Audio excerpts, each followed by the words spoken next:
उद्यमियों की सबसे बड़ी संस्था आईआईए यानी कि इंडियन इंडस्ट्रीज एसोसिएशन की आज नेशनल बॉडी मीटिंग सहारनपुर में आयोजित की गई है। हमारे साथ बातचीत करने के लिए राष्ट्रीय अध्यक्ष नीरज सिंघल जी है। सर, सबसे पहले आपका सहारनपुर में स्वागत है। धन्यवाद। आज मीटिंग रखी गई, कई चैप्टर्स चेयरमैन सहारनपुर में पहुंचे हैं। क्या कुछ मुद्दे रहे, किन विषयों पर चर्चा हुई? देखिए, इंडियन इंडस्ट्रीज एसोसिएशन हमेशा एक केंद्रीय कार्यकारिणी की मीटिंग रखता आया है। उसमें हम लोग कुछ ज्वलंत मुद्दों पर बात करते हैं। जैसे अब वर्तमान परिस्थिति में अब सरकार भारतवर्ष में नई बन गई है, कल को बन जाएगी, तो हमारा किस तरीके से क्या पॉलिसी से रिलेटेड जिससे कि उद्योग आगे बढ़ सके, उसमें हमें क्या रिफॉर्म कराने हैं, उनमें क्या इंटरवेंशन होनी चाहिए, इन सब के ऊपर चर्चा हुई। किस तरीके से एमएसएमई को ग्रोथ के लिए और क्या सपोर्ट हम कर सकते हैं, उन सब के ऊपर आज चर्चा हुई। हम क्योंकि डेमोक्रेटिक सिस्टम है, तो हम चाहते हैं कि एक आपस में बैठ के एक सिस्टम बनाएं, एक कुछ पॉइंट्स नोट करें, जिससे एक विचार और एक आवाज़ के साथ हम सरकार के समक्ष जा पाएँ, ना कि मैं कुछ कहूँ, कोई उद्यमी कुछ कहे। जब एक विचार और एक आवाज़ के साथ सरकार के समक्ष हम बात रखेंगे, तो कहीं ना कहीं उसका प्रभावी परिणाम निकलेगा और प्रभावी परिणाम के ही रूप में एमएसएमई आगे बढ़ पाएंगे। एक लंबी चर्चा चली, जितने चैप्टर चेयरमैन यहाँ आए, तो मेजर प्रॉब्लम क्या रही, उनकी मेजर सवाल क्या रहा? देखिए, आज की तारीख में क्या होता है, कुछ इसको बोलते हैं टीथिंग प्रॉब्लम्स। कई बार जब भी कोई चीज़ होती है तो उसमें कोई नया पॉलिसी आती है, कोई नए रिफॉर्म्स होते हैं, तो उसमें कहीं ना कहीं छोटी छोटी समस्याएं आती है।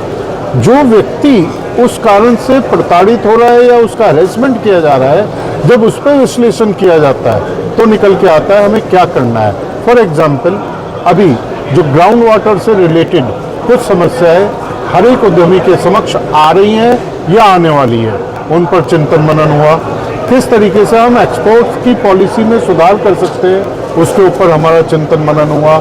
इसी तरीके से बहुत सारे ऐसे पॉलिसीज़ की मैटर पर चिंतन मनन हुआ, जिसको हमें सरकार के समक्ष प्रभावी तरीके से रखना है। मीटिंग के दौरान एक उद्यमी ने सवाल किया कि जो आईआईए है वो प्रशासनिक और भी मसले होते हैं उन पर अच्छे से काम करती है, उद्यमियों के साथ है, लेकिन जब उन्हें ज़रूरत है उनका बिजनेस प्रमोट करने की, ऐसी आईआईए के पास अभी कोई नीति नहीं है। तो इसको लेकर आप क्या कहेंगे? क्या भविष्य में हमें जो उद्यमी है उनका आईआईए बिजनेस बढ़ाएगा? डेफिनेटली। देखिए, इसीलिए मैंने आपसे कहा ना, जब केंद्रीय कार्यकारिणी की समिति की कोई मीटिंग होती है तो उसमें हमें वर्तमान परिप्रेक्ष्य में क्या चीज़ उचित है उस पर कार्य करना होता है। एक समय था जिस समय पे इंस्पेक्टर राज हावी था, आज का समय शायद उसके साथ साथ मिनिमम गवर्नमेंट और मैक्सिमम गवर्नेंस की तरफ बढ़ रहा है। जब वो बढ़ रहा है तो आज उद्यमी खुद कह रहा है कि हमें ग्रोथ से रिलेटेड, मार्केट डेवलपमेंट से रिलेटेड जो नए अवसर उपस्थित है, उन अपॉर्चुनिटीज़ पर वर्क करने की ज़रूरत है। तो डेफिनेटली जब आज कहा गया है तो उसके ऊपर कार्य भी होगा और नई नीति भी आएगी। आज 39वां फाउंडेशन भी है आईआईए का। मौजूदा समय में आईआईए को आप कहाँ स्टैंड करते हुए देख रहे हैं? सिर्फ यूपी में या अन्य स्टेट्स में भी हम कवर करेंगे कब तक?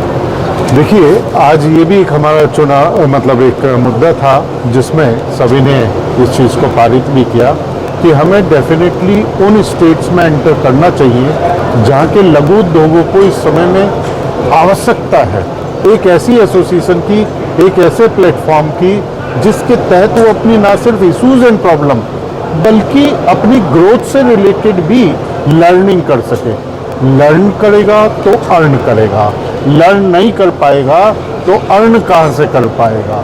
तो हम कुछ नॉर्थ ईस्ट के स्टेट्स के साथ में अपनी इंडियन इंडस्ट्रीज एसोसिएशन को प्रभावी तरीके से आगे बढ़ाने में इंटरेस्ट है। आपने सिटी वेब को समय दिया, आपका बहुत बहुत धन्यवाद। मैं अपनी तरफ से भी कहना चाहूँगा कि आप लोग एक बढ़िया काम कर रहे हैं।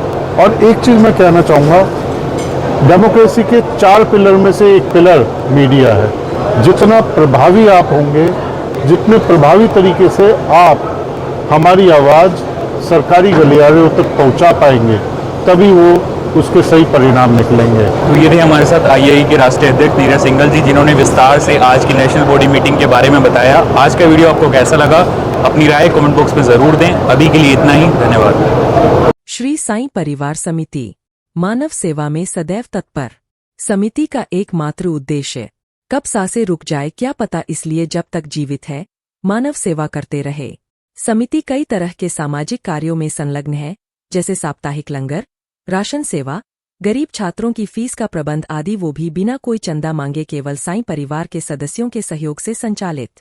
किसी मजबूर की परेशानी हम तक पहुंचाने के लिए या हमसे जुड़ने के लिए आप दिए गए नंबर पर कांटेक्ट कर सकते हैं।